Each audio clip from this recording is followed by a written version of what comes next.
Chapter 3 Prana. Pranayam is not as many think.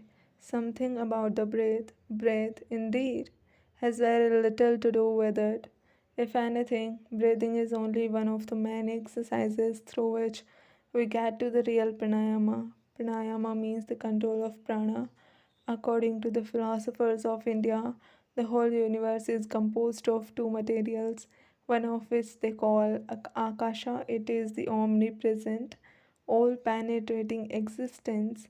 Everything that has form, everything that is the result of compounds, is evolved out of this Akasha. It is the Akasha that becomes the air, that becomes the liquids, that becomes the solids. It is the Akasha that becomes the plants.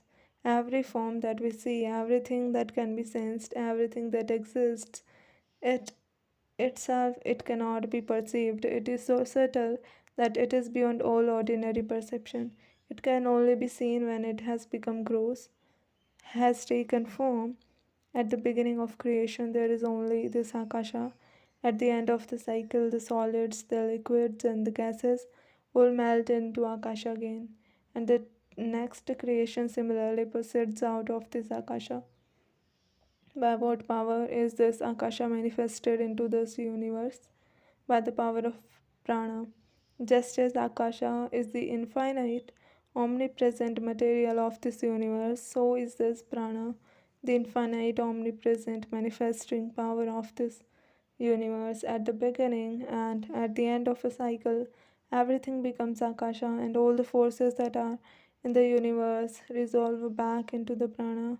In the next cycle, out of this prana is evolved everything that we call energy, everything that we call force. It is the prana that is manifesting as motion. It is the prana that is manifesting as gravitation, as magnetism.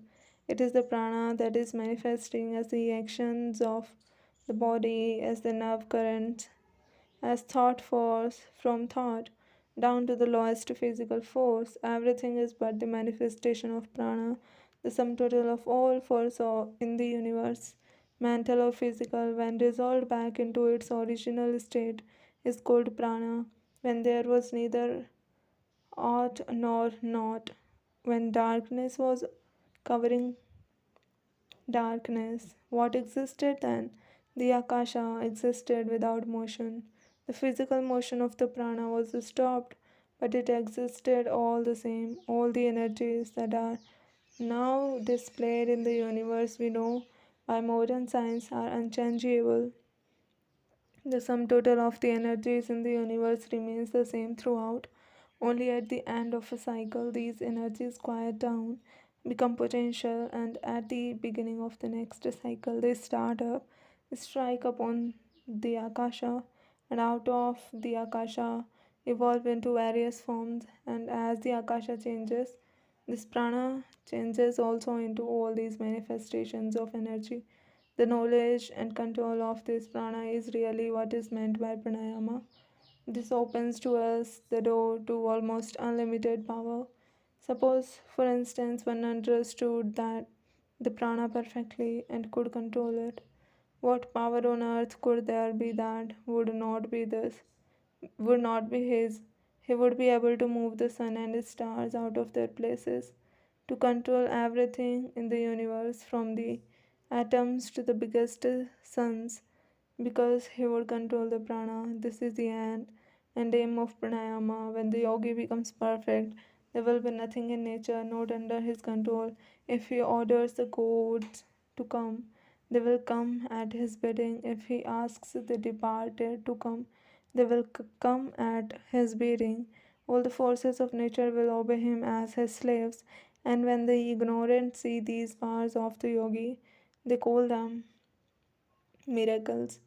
One peculiarity of the Hindu mind is that it always inquires for the last possible generalization, leaving the details to be worked out afterwards.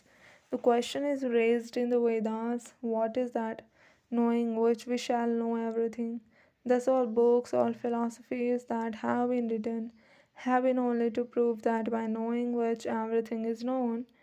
If a man wants to know this universe bit by bit, he must know every individual grain of sand, and that means infinite time for him. He cannot know all of them. Then, how can knowledge be? How is it possible for a man to be all knowing through particulars? The yogis say that behind this particular manifestation, there is a generalization. Behind all particular ideas stands a generalized and abstract principle. Grasp it, and you have grasped everything. Just as this whole universe has been generalized in the Vedas into the one absolute existence, he who has grasped that existence has grasped the whole universe. So all forces have been generalized into this prana, and he who has grasped the prana has grasped all the forces of the universe, mental or physical. He who has controlled the prana has controlled his own mind and all the mind that exists. He who has controlled the prana has controlled his body and all the bodies that exist, because the prana is the generalized manifestation of force.